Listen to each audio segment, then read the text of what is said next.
Seperti mempunyai keinginan menikah tetapi belum mempunyai kemampuan.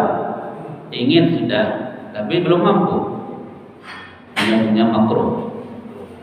Atau mempunyai kemampuan untuk menikah tapi belum mempunyai kemauan yang kuat. Mampu tapi tidak mau, tidak mau untuk bertanggung jawab. Nah, hukumnya makruh yang seperti ini. Tujuan pernikahan atau tujuan perkawinan. Ada sejumlah tujuan yang dituliskan tentang tujuan daripada pernikahan. Yang pertama, untuk mendapatkan ketenangan dan ketenteraman hidup. Ini yang paling tinggi, mendapatkan ketenangan dan ketenteraman hidup. Dalam Al-Quran begitu dibahasakan oleh Allah Subhanahu wa Ta'ala.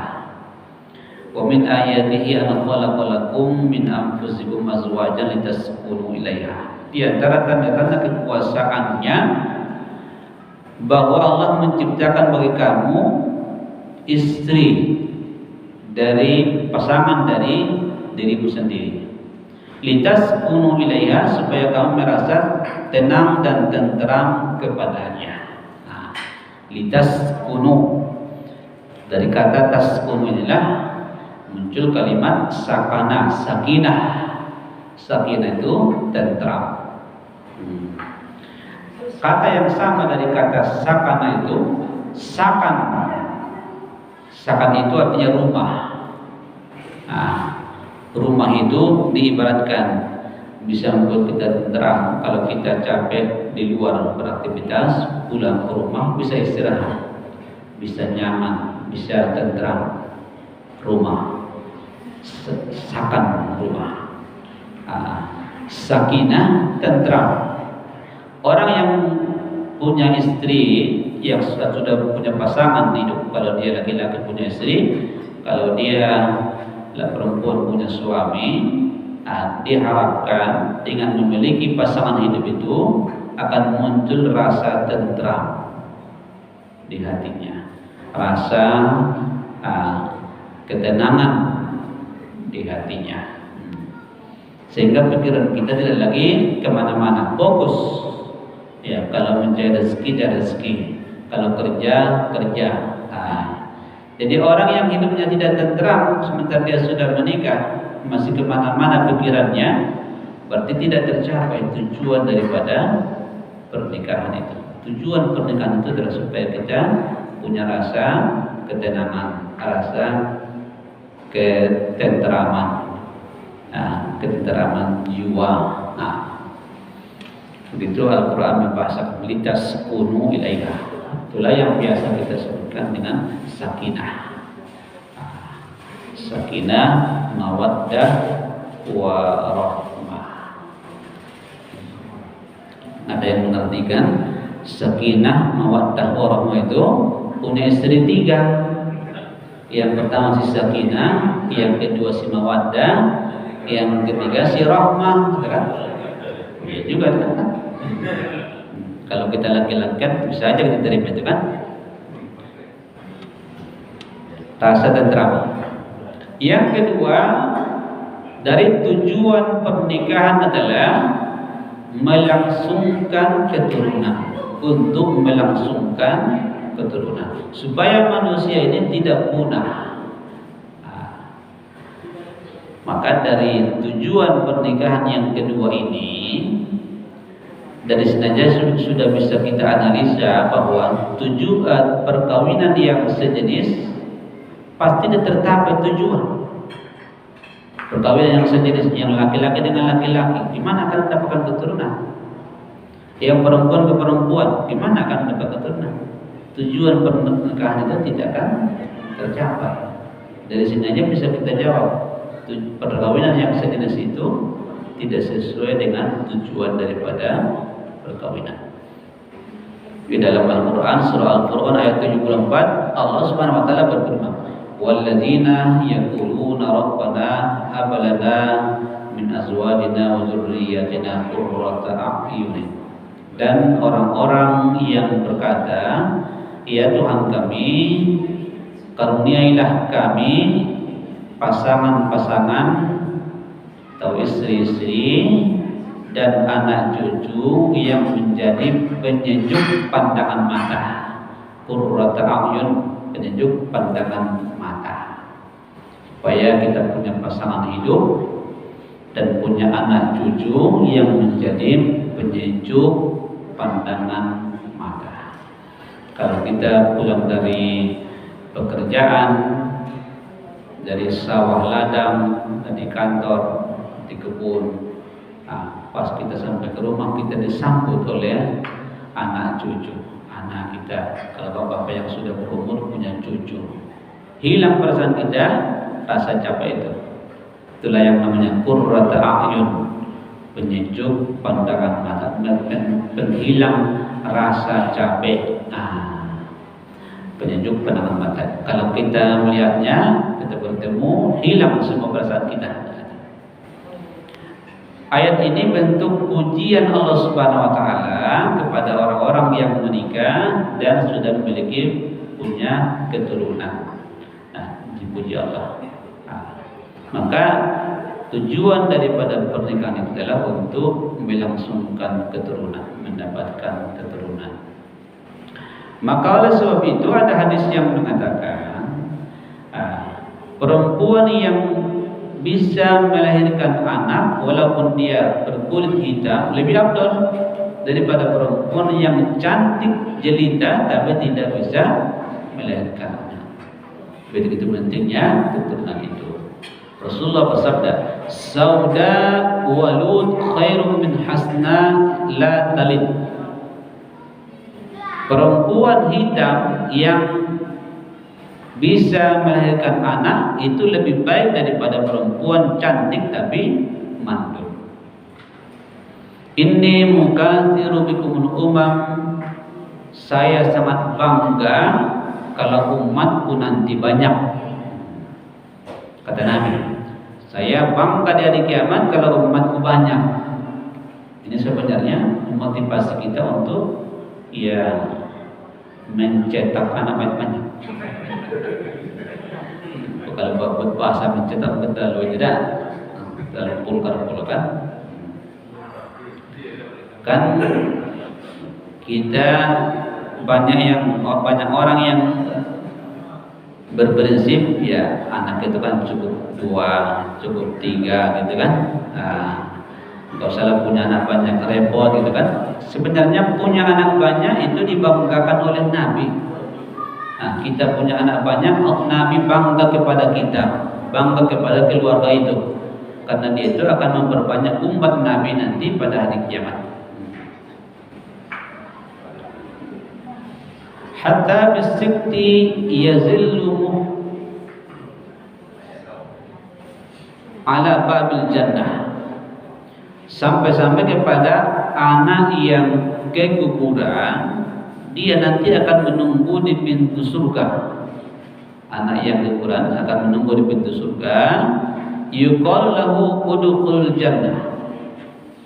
Malaikat mengatakan kepada anak yang keguguran ini, masuklah ke surga, silakan masuk ke surga. Apa jawab anak itu? Fayaqul ya Rabbi wa abawayya. Anak itu mengatakan, ya Allah, bagaimana dua orang tuaku? Bagaimana dua orang tuaku? Anak itu tidak mau masuk ke dalam surga. Anak yang keguguran ini, yang wafat masih kanak-kanak itu, tidak mau masuk ke dalam surga kalau orang tuanya belum masuk ke surga. Bagaimana orang tuaku? Fayuqal lahu udkhul jannah anta wa abawaka. Maka malaikat mengatakan, masuklah ke surga kamu dan juga dua orang tua. Bisa mensyafaatkan orang tua. Kanak-kanak yang wafat sebelum dewasa itu bisa mensyafaatkan kedua orang tua. Bapak Ibu yang dirahmati Allah Subhanahu wa taala, tujuan pernikahan yang ketiga adalah untuk menyalurkan kasih sayang secara sah, untuk menyalurkan kasih sayang secara sah. Tidak bisa dipungkiri bahwa fitrah manusia itu, kalau dia laki-laki pasti punya rasa kepada perempuan. Kalau dia perempuan pasti punya rasa atau keinginan cinta kepada laki-laki. Supaya ikatan rasa cinta ini sah dan halal, mesti diikat dengan pernikahan, ijab dan kabul. Saya nikahkan kepadamu, kata ya orang tua dia kepada kita, saya terima, sah dengan kalimat itu. Tanpa kalimat itu haram hukumnya, ya, haram hukumnya untuk menyalurkan kasih sayang secara sah. Banyak orang mengatakan bahwa termasuk hewan yang dikutuk karena melanggar itu adalah kucing. Kucing yang dikutuk oleh Nabi Nuh. Nabi Nuh dulu membuat aturan waktu tenggelam dunia ini di dalam kapal itu, dibuat aturan.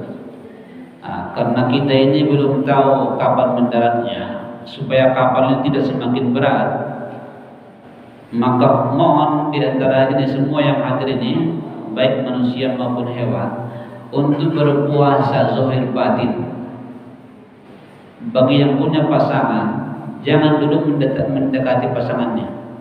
Nanti kalau pasangannya hamil, makin berat gitu, makin berat kapal ini gitu kan. Apalagi melahirkan kan. Kalau yang di kapal itu 40 jenis hewan, setiap hewan lahir satu, tenggelam kapal itu, dibuat aturan. Konon kabarnya kucing ini melanggar aturan. Diam-diam dia tidak bisa mendekati pasangannya, kucing. Maka dia dihukum oleh Nabi Nuh. Dimanapun kamu nanti akan melakukan itu, akan ketahuan oleh manusia, kata Nabi. Sehingga sampai sekarang gitu kan, kalau kucing ngejar kucing betina, akan ribut satu rumah itu kan.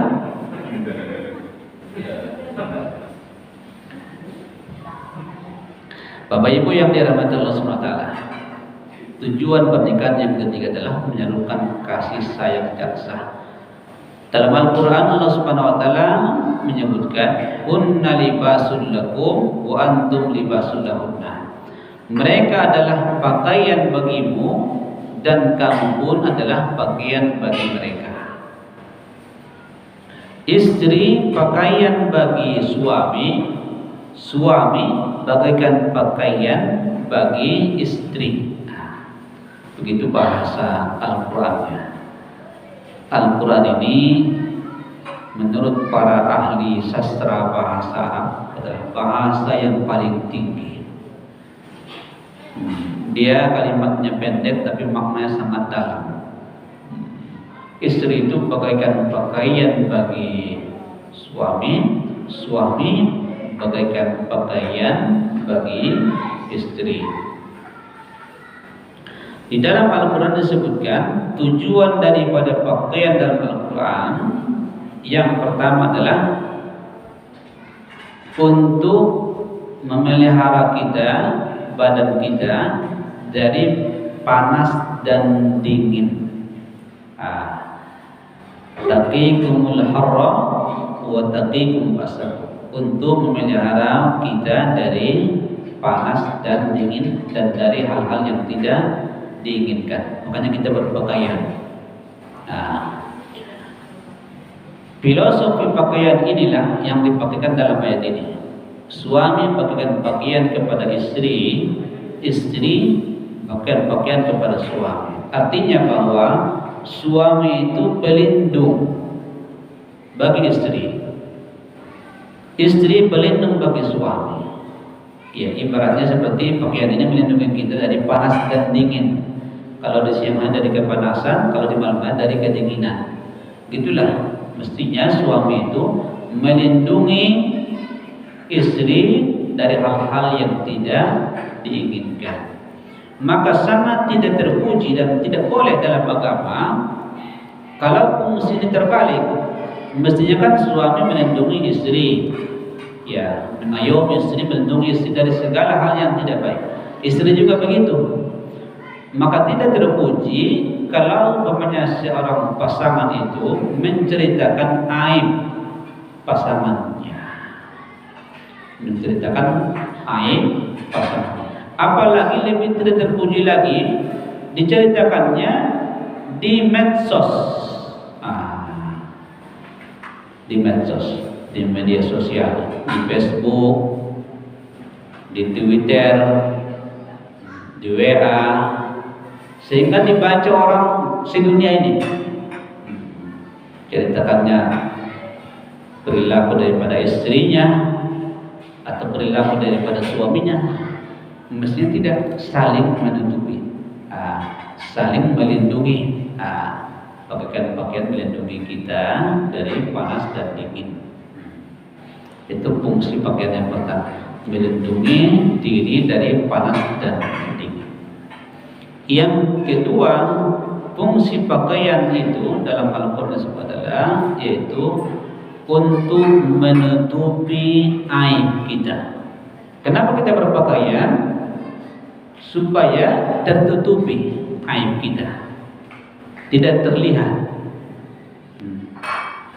tidak terlihat hal-hal yang tidak pantas dilihat. Itulah kira-kira filosofi seorang suami kepada istri, penutup. Suami itu menutupi aib si istri, istri menutupi aib suami. Apa hal-hal yang kurang dari suami ditutupi, suami menutupi apa hal-hal yang kurang daripada istrinya. Karena Bapak Ibu, kalau kita mencari orang yang sempurna, tidak akan ada, tidak akan ketemu di dunia ini manusia yang sempurna, tidak punya kesalahan. Tidak ada yang sempurna. Mencari istri perempuan yang sempurna, tidak ada salahnya, tidak ada kekurangan, tidak ada. Pasti ada. Seorang perempuan mencari laki-laki yang akan menjadikan suaminya yang sempurna, tidak ada. Yang sempurna itu cuma Nabi Sallallahu Alaihi Wasallam. Kekurangan-kekurangan yang ada itulah yang mesti kita tutupi. Maka Al-Quran bahasakannya, kunna libasul lakum wa antum libasul lahum. Perempuan itu istri pakaian bagimu, suami pakaian bagi istri. Tutupilah kalau dia punya kekurangan, penutup. Yang ketiga, fungsi pakaian dalam Al-Quran disebut adalah az-zinah. Az-zinah itu perhiasan. Perhiasan. Kita berpakaian ini supaya kelihatan, kalau laki-laki cakep, kalau perempuan cantik. Jadi pakaian ini perhiasan bagi kita. Itulah diibaratkan Al-Quran, istri itu pakaian bagi suami. Ibaratnya pakaian perhiasan bagi suami. Suami perhiasan bagi istri. Ya. Maka karena dia perhiasan, mesti kita berhias untuk pasangan hidup kita, pasangan kita. Suami mesti berhias kepada istrinya, istri berhias untuk suaminya. Ini merupakan fondasi daripada keluarga sakinah itu, supaya si istri tetap berhias kepada suami walaupun usia sudah mulai berkepala 5, udah 50-an. Kadang-kadang yang terjadi masa-masa berhias itu hanya masa-masa di usia muda. Kalau sudah punya anak, 1 anak 2, sudah berubah baunya. Yang dulu make upnya enak dicium, sudah berubah. Berubah dengan isinya sudah minyak kayu putih, minyak angin, balsem. Tiap suaminya mendekat, bau balsem, bau minyak kayu putih, banyak minyak putih gitu kan. Pas suaminya pergi ke kantor, datang, bapak mau minum apa? Dia kasihkan kopi kan. Baru mendekat tuh tercium dan harumnya. Inilah yang membuat masalah itu kan. Di rumah tidak pernah mencium bau harum, hanya tercium minyak angin, minyak kayu putih, balsem, minyak bun-bun. Pas dia pergi keluar dikit, tercium bau yang sangat harum. Masalah. Masalah kan? Maka ibu-ibu walaupun di rumah usahakan tetap cantik, rapi, berhias. Ya. Sebenarnya berhias itu untuk suami kan? Nah, suami juga begitu. Ya, gitu. Jangan mendekat kepada istri baru pulang dari kantor masih bau-bau keringat udah. Ya. Membuat istri tidak selera sama kita kan? Usahakanlah penonton dan keadaan bagus. Zina, perhiasan. Bahasa Al-Quran mengatakan begitu. Suami itu bahkan perhiasan bagi istri, istri perhiasan bagi suami. Kita ini karena pakai baju inilah kelihatan bagus. Kalau tidak pakai baju, tidak ada harganya manusia itu. Tahun berapa Anda dulu kami pergi MTQ di NTB, Nusa Tenggara Barat, di NTB kan? Ada kawan-kawan yang cerita, ayo kita jalan-jalan melihat NTB gitu kan, dan jalanlah kami ke pulau, naik perahu, naik kapal menyeberangi ke pulau. Pulau apa namanya? Rili Terawangan, ada? Rili Terawangan gitu ya, pulau situ. Katanya pulau itu bagus kayak Bali. Nah, boleh kan ke sana. Untung kita bawa kacamata yang agak hitam itu kan, jadi agak ada sedikit samar-samar gitu kan. Itu memang banyak orang di pulau itu, orang-orang barat tidak pakai baju, orang situ tidak pakai baju. Iya. Jadi ternyata kalau manusia tidak pakai baju, tidak pakai pakaian, tidak ada harganya, tidak ada harganya, tidak berharga sama sekali. Manusia tidak pakai baju itu kan. Maka sangat luar biasa Al-Quran itu, agama kita itu mengatakan supaya kita pakai baju yang bagus, baju yang bagus, menutupi aurat. Kalau manusia itu sudah disamakan dengan binatang, tidak pakai pakaian, pas kita sampai binatang, tidak ada harganya lagi manusia itu. Jadi yang ketiga adalah tujuan pernikahan itu untuk menyalurkan kasih dan sayang. Kunna libasul lakum antum libasul lahum. Yang keempat, tujuan daripada perkawinan itu adalah memelihara dari kerusakan. Semakin banyak di masyarakat itu umpamanya yang tidak menikah, dalam arti punya cerai, itu artinya masyarakat itu semakin rusak, semakin rusak. Dia melepaskan hubungan kekeluargaannya, hubungan suami istrinya dengan bercerai. Semakin banyak yang bercerai, itu pertanda masyarakat itu semakin rusak. Semakin sedikit yang cerai, maka semakin bagus. Nah, karena ternyata tujuan pernikahan adalah untuk memelihara daripada kerusakan. Rasulullah menyebutkan, man tazawwaja faqad akhraja syatra dini. Siapa yang telah menikah maka sudah terpelihara separuh agamanya. Orang yang sudah menikah itu